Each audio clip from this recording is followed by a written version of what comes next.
Kita ke wanita barangkali. Iya, Saat ini ada perempuan bernama Ira. Ira. Nggak tahu di mana ini. Halo, Ibu Ira. Assalamualaikum. Iya, silakan Ibu Ira. Halo. Unmute-nya mohon di-touch terlebih dahulu.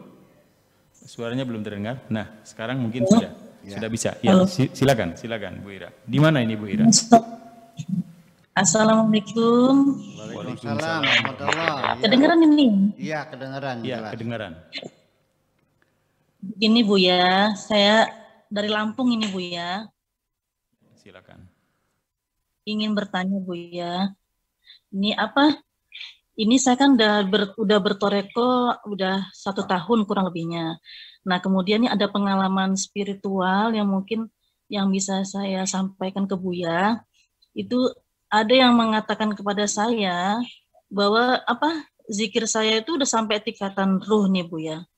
Kemudian dalam tingkatan ruh ini kita bisa, ruhani kita itu bisa sampai ke alam yang sampai ke alam yang tinggi lah gitu loh Bu ya. Itu sebenarnya kok kita tidak merasakan itu gitu loh Bu ya. Gimana caranya Bu ya kita bisa tahu gitu loh Bu ya, dalam kesadaran pemurnian atau kesadaran ruh atau gimana Bu ya. Tolong penjelasan. Mungkin itu aja Bu ya pertanyaannya. Minta penjelasannya supaya bertambah ilmu dan lebih terbuka gitu Bu ya. Wassalamualaikum warahmatullahi wabarakatuh. Waalaikumsalam warahmatullahi wabarakatuh. Saya ingin bikin satu komparasi, perbandingan perjalanan ruhaniyat dengan perjalanan fisik. Ya, kita dalam perjalanan melakukan adventure, melakukan petualangan. Ke suatu tempat, apakah itu naik gunung, apakah itu lautan yang luas dan sebagainya. Pertama kali adalah pemetaan, mapping dulu ya. Kita harus tahu arahnya kemana dan kita harus pandai membaca koordinat. Ada kutub utara berapa derajat, selatan berapa derajat kan gitu. Betul. Artinya sekalipun di tengah lautan kita bisa menentukan posisi kita. Nah kalau kita belum mampu untuk membaca sendiri, makanya itulah diperlukan mursyid, seorang turis namanya guide, yang nganter-nganter kan gitu. Kita nggak tahu. Nah makanya bagi mereka yang namanya pemula disebut dengan murid, itu makanya harus punya mursyid. Kalau turis punya guide, kan begitu. Nah itulah makanya man ta'allama bi ghairi syekhin fa syekhuhu syaitan. Barang siapa yang belajar tanpa guru, maka gurunya adalah setan. Artinya sangat mungkin sekali yang datang setan dan menyesatkan kita, ya, menyelewengkan dari tujuan kita. Nah map yang kita bawa ini sendirinya harus pandai bisa membacanya. Nah seringkali orang bepergian tanpa map, tanpa petunjuk guide, asal berangkat saja. Ketika ditanya, "Halo, Bu, sekarang di posisi di mana?" Nggak tahu. Ada nggak orang yang berjalan posisi di mana nggak tahu? Ada nggak? Ada. Ada. Nah, apalagi perjalanan spiritual, ya kan, yang sangat dalam sekali. Tentu banyak orang yang sudah sampai mana dia nggak tahu. Sehingga seorang mursyid sendiri baru memberitahu. Nah ini Malik bin Dinar adalah seorang murid yang berguru kepada Syekh Abdul Hasan Al-Marsi. Ya, setelah 20 tahun gitu, konon kalau nggak salah ceritanya seperti itu, si murid ini mengatakan bahwa Tuan Guru, aku ini sudah 20 tahun ikut ngaji di sini, tapi tidak ada deradat, tidak ada dredet. Apa tuh bahasa Indonesianya? Nggak ada apa ya? Nggak ada goyang-goyangnya. Nggak ada tanda-tanda. Iya, nggak ada tanda-tandanya. Kata gurunya, taruh 200 tahun lagi kau bersujud, nggak bakal ada tanda-tandanya karena kau mahjub, karena kau terhijab. Nah, kenapa? Mana hijabnya? Langsung aja inti masalahnya. Karena dia adalah putra mahkota, maka selama dia berguru, rendah hatinya hanyalah berpura-pura. Tetap pakai topinya topi putra mahkota, bajunya baju yang mewah, mobilnya masih mengkilatnya.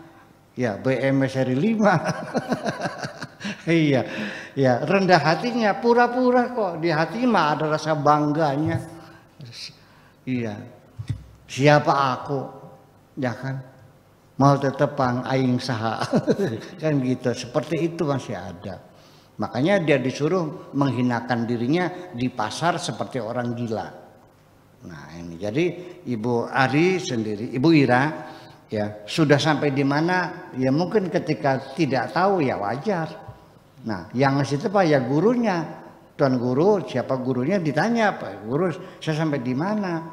Tapi kalau saya dari jarak jauh seperti ini untuk menebak-nebak Ibu Ira sudah sampai di mana, posisi di mana ya, saya tidak tahu. Apalagi lewat virtual ya, ketemu fisik juga belum tentu seketika saya bisa memastikan bahwa Anda sekarang udah posisinya sudah tingkatan apa gitu, yakin, apa ilmu yakin, apa ainul yakin, apa hakul yakin, kita nggak tahu semuanya. Karena kita melihatnya hanya ciri-cirinya saja. Nah, salah satu hal yang menjadi ciri itu artinya min alamat ya, tanda-tandanya orang yang sudah nyampe, yaitu adalah ketika sudah tidak pernah lagi merasa kecewa apa yang hilang dari dirinya, dan sudah tidak ada lagi perasaan takut menghadapi apapun dan menghadapi siapapun, damai hatinya. Ya, itu orang sudah nyampe. Ya. Kemudian lagi ditambah lagi bahwa yang dipastikan bahwa setiap saat orang yang sudah nyampe itu pasti ada peningkatan kualitas hidup. Ada peningkatan kualitas hidup. Ada yang terjadi malah degradasi. Seorang kiai menjadi imam di suatu masjid, tiap hari kerjanya ngaji dan ngaji dan ngaji dan ngaji, ya, dan sholat dan sholat dan sholat, tapi rezekinya macet, sampai istrinya minta cerai karena kurang nafkah.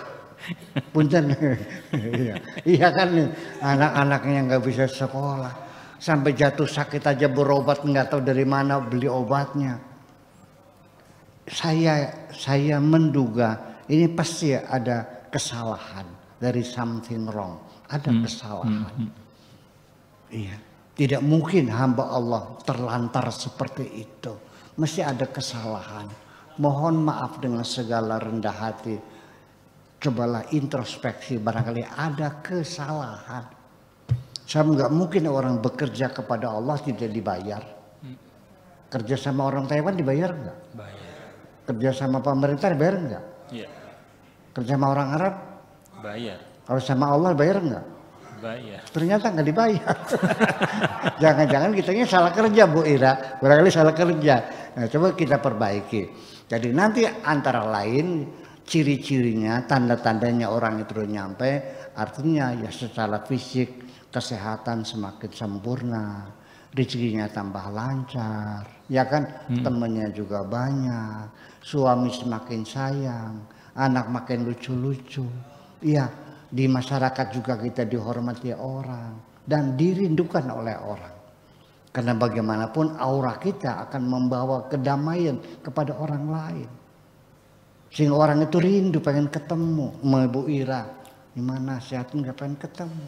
Malam hari datang ke rumahnya apa? Hanya sekedar rindu ingin berbincang-bincang. Karena ada kesejukan, ada aura positif yang memancar dari tubuh kita ini. Saya kira sebatas itu yang bisa saya ketahui. Tetapi untuk memastikan sekarang Bu Ira sudah tingkatan apa, saya wallahu wa'alam, nahnu nahkumu bidhawahir wallahu yatawalla bisarair. Kita hanya menilai lahirnya saja, soalan batin, rahasia hati, Allah yang tahu semuanya. Terima kasih, gitu aja kira-kira. Baik, demikian untuk Ibu Ira yang ada di Lampung, beberapa hal yang sudah disampaikan Buya.